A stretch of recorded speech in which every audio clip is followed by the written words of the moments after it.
My name is Gina Adams. This is my final presentation. The activity that I chose is an individual activity. It could possibly be done with more than one person. I choose to do more of a one-on-one with this activity. Basically, I call it the money game. I think that it is very important for people that are either living on their own,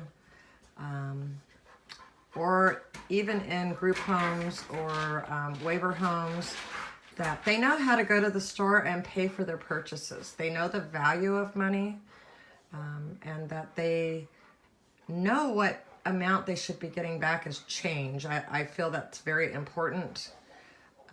Working with people with handicaps, taking them into the store, they rely on the cashiers or whoever's with them to tell them how much money to give them, and then they just have to trust that they're getting the correct amounts back. When I take them, they pay for their own purchases, and then we count back the change, or the cashier is asked by myself to count back the change so that they know what they're getting. Some have more education on money, and some do not. So this activity, I would use coin money and paper money. I did make some up. As far as the paper money, I would start out with change, and I would start out with the pennies and explaining that the pennies are worth 1 cent, and they would need to, I would pick an amount, and even if it was 4 pennies, I would ask them to give me 4. They would have to do that 3 times, and that way I know that they understand they're giving me the correct amount. The next time I could ask them for maybe to give me 7 or a different amount. There's 4, 5, 6, 7. I do apologize. I don't have anybody to do this activity. So I'm making do with what I have. Really the importance is knowing that a penny is worth 1 cent. And then from there you would go to the nickels, which are 5 cents. So there's 5 pennies will make a nickel. I would explain to the clients that each one is worth 5. So if we counted, we'd have 5, 10, 15, 20, 25, 30, 35. And then I would ask them to give me 15 cents. So they would have to give me 15 cents 3 times in order to move up to the next step, which would be dimes. I would explain that dimes are worth 10 cents. There's 10 pennies in a dime. And I would ask them to give me 4, which would be 10, 20, 30, 40. So that would be 40 cents. That way we could try to get some of the increments learned as far as more even numbers. It might be something they can relate to. The next step would be working with quarters. I would explain that quarters are worth 25 cents, which is 25 pennies. I would ask them to give me maybe 50 cents because that's a common number. Or I could ask them to give me $1, which would be 4. There would be 4 quarters and $1. And we would do the same thing each time. They would need to make sure they get it correct, whatever amounts you're asking for, 3 times to make sure that they know what they're giving you. They're not just guessing. I would take it further and go into your paper money. I made these so they're not actual dollars, which I would either get Monopoly money or something which I did not have here. I thought we did, obviously. So I would start with the dollars and explain to them that there's 100 pennies in $1. And kind of go over the thing that, there's 4 quarters in $1. That $1 is worth more than the change. And then I would ask them to give me $3. So it'd be 1, 2, 3. As with the other steps, you would need to do it 3 times to get it correct to move on. The whole idea is when they don't understand how much $3 is. If they don't understand by counting 1, 2, 3 with the dollars, I would probably at that point explain to them that each dollar is worth 100 pennies. So if we wanted $3, we could do it with 300 pennies. But instead of going to a whole handful of 300 pennies, that it's just a lot easier to get the $3. I would move up to the $5 bills. Each one is worth 5, so we would count 5, 10, 15. So how many would you give me to give me, $10? So that hopefully would be, the count out would be 5, 10. We would move to the $10 bills next. The $10 bills, I would just tell them, it's worth 10 $1 bills.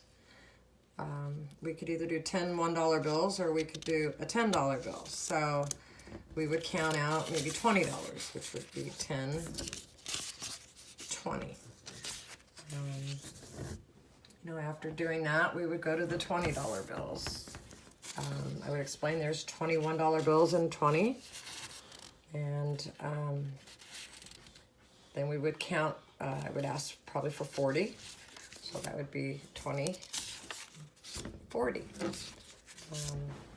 You can use whatever increments you would like. I would judge it off of the client as far as what would be at their level, what may be a harder level for them to start out with. Once that step is done, the final step in this activity would be using all of the money, the change, and the paper to make an amount. Let's say something cost $5.20. So they could either give me the $5 and 2 dimes to make $5.20. We could also use, of course, there's a number of ways that we could do this. They could give me 5 $1 bills.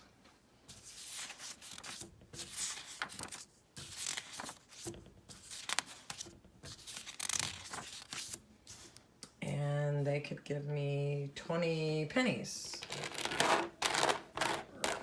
6, 8, 10, 12, 14, 16, 18, 20. So that would give us our $5.20. We could also go to nickels for the 20 cents and do 5, 10, 15, 20.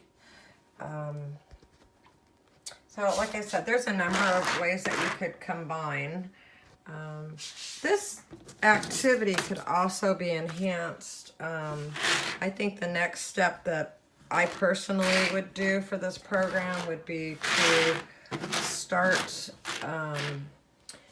getting probably food ads out of the Sunday paper, and then ask them to give me, let's say we're going to buy a steak. It's going to be $8.10. So then they would need to figure out $8. And so 8, that's 5, 6, 7, $8. And let's do 20 cents.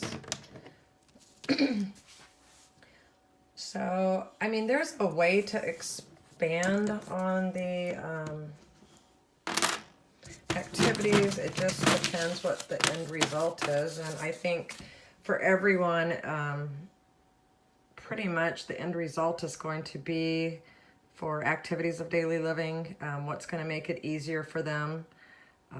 Even doing laundry, if they need to do their own laundry at a coin-operated laundromat, at least they would have an idea of what it's going to cost them to be doing their laundry. They just really need to know, they need to have some money skills. Even if they're living in a group home or a waiver home, they still need some money skills. The people that are taking them out should be also helping them to learn them, asking the cashier to count back the change so they know they get the right amount of change, so that they're a participant in what they are doing, and that people are not taking advantage. That seems to be a problem every now and then that you run into. But you could do this as a group activity. You can make a game out of it. Give everybody the same amount of pennies or nickels or dimes or quarters. And if you had 3 clients there, you could see, well, you know, ask them, let me have 37 cents and see who comes up with 37 cents. And it makes it kind of fun. It also teaches them some social skills that way.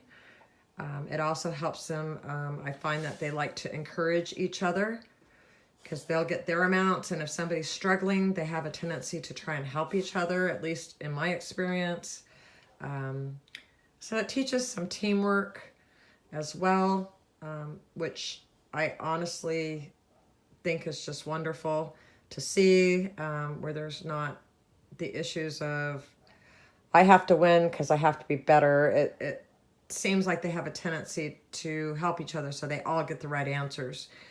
Which is what is something that I think would be good as far as a group activity. If it's not a group activity, I think the one-on-one teaches them to concentrate also. So like I said, it's going to really depend on the client as far as what kind of an activity you're doing, how specific you are, and all that. So I really enjoy this activity, working with it. I think it's a wonderful activity, and I hope you enjoyed it. Thank you.